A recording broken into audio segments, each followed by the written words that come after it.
একটু শুনে নিন নিপা ভাইরাস কি, কেন বা কি করা উচিত। আমার মনে হয় এটাই এখন বার্নিং টপিক আর কি। বেসিক্যালি নিপা ভাইরাস বেসিক্যালি একটা জুনোটিক ডিজিজ। বেসিক্যালি এই ভাইরাসটা আমাদের শরীরে আসে বাদুড় অথবা কিছু ক্ষেত্রে শুয়োরের লালার রস থেকে, তাই তো বুঝেছি? একদম মোস্টলি বাদুড়। এবং বাদুড় থেকে কিভাবে আসে, বিভিন্ন ফল বাদুড় খায়, বা এই সময় যেটা হচ্ছে যে খেজুরের রস, হ্যাঁ, খেজুরের গাছে বাদুড় ঝোলে সেই রসগুলো খায়। এখন সেখান থেকে ওই সেই কন্টামিনেটেড যদি সেই ফ্রুটস বা এই খেজুরের রস মানুষ খায়, তাহলে সেই ভাইরাস মানুষের শরীরে ঢুকে যায়। এবং এর সিমটমটা ইনিশিয়ালি হয়তো গলা ব্যথা, জ্বর, কাশি দিয়ে হালকা শুরু হলো। জ্বরটা খুব হাই রাইজ অফ টেম্পারেচার হতে পারে, সঙ্গে শ্বাসকষ্ট, বমি, হ্যাঁ। এবং এটা শুরু হয়ে যদি ঠিকমতো ঠিক সময় ধরা না পড়ে, তাহলে সেখান থেকে এটা এনকেফালাইটিস হওয়া থেকে আরম্ভ করে যে কোনো যে মানে খুব মারাত্মকভাবে জিনিসটা হয়, মানে জিনিসটা এই শরীরের অন্যান্য অংশে শরীর ছড়িয়ে পড়ে এবং মাল্টি অর্গান ফেলিওরে মৃত্যু পর্যন্ত হতে পারে।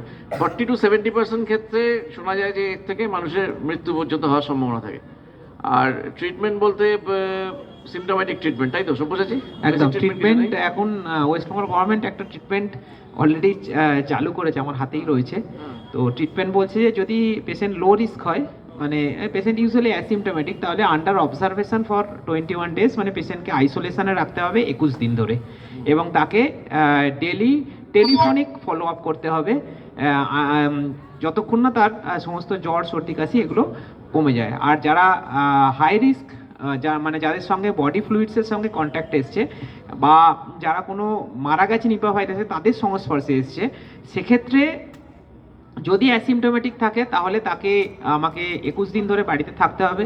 আর যদি তার সিমটমস থাকে, মানে সিমটমসের মধ্যে প্রচণ্ড মাসেল পেন, তারপর অত্যন্ত বমি হচ্ছে, মাথা ধরে আছে, ভুলভাল বকছে, তাহলে তাকে ইমিডিয়েটলি হসপিটালাইজেশন করতে হবে। ইউজুয়ালি তার ট্রিটমেন্ট আছে, বিভিন্ন ধরনের ওরাল বা আইভি ট্রিটমেন্ট আছে, কিন্তু তাদের ইমিডিয়েটলি হসপিটালাইজেশন দরকার। এটাই এখন আমার হাতেই রয়েছে যে ওয়েস্টবেঙ্গল গভর্নমেন্টের নতুন যে guideline of the treatment. Antiviral drug use করা হচ্ছে? হ্যাঁ, অ্যান্টিভাইরাল ড্রাগ ইউজ করা হচ্ছে।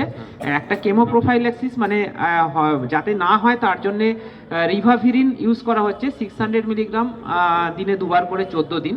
আর যদি ভর্তি করা হয় তাহলে ওইটাও দেওয়া হচ্ছে রিভাভিরিন, তার সঙ্গে যেটা কোভিডে দেওয়া হতো আইভি রেমডেসিভির। ইয়েস। আর সাবধানতাগুলো নিজেদের মানতে হবে। ফল টল যেগুলো খাওয়া হবে সেগুলোকে রেগুলার ধুয়ে নেওয়া, কোথাও কোনো কাটা দাগ আছে কিনা দেখে নেওয়া, খোসাটা ছাড়িয়ে নেওয়া উচিত।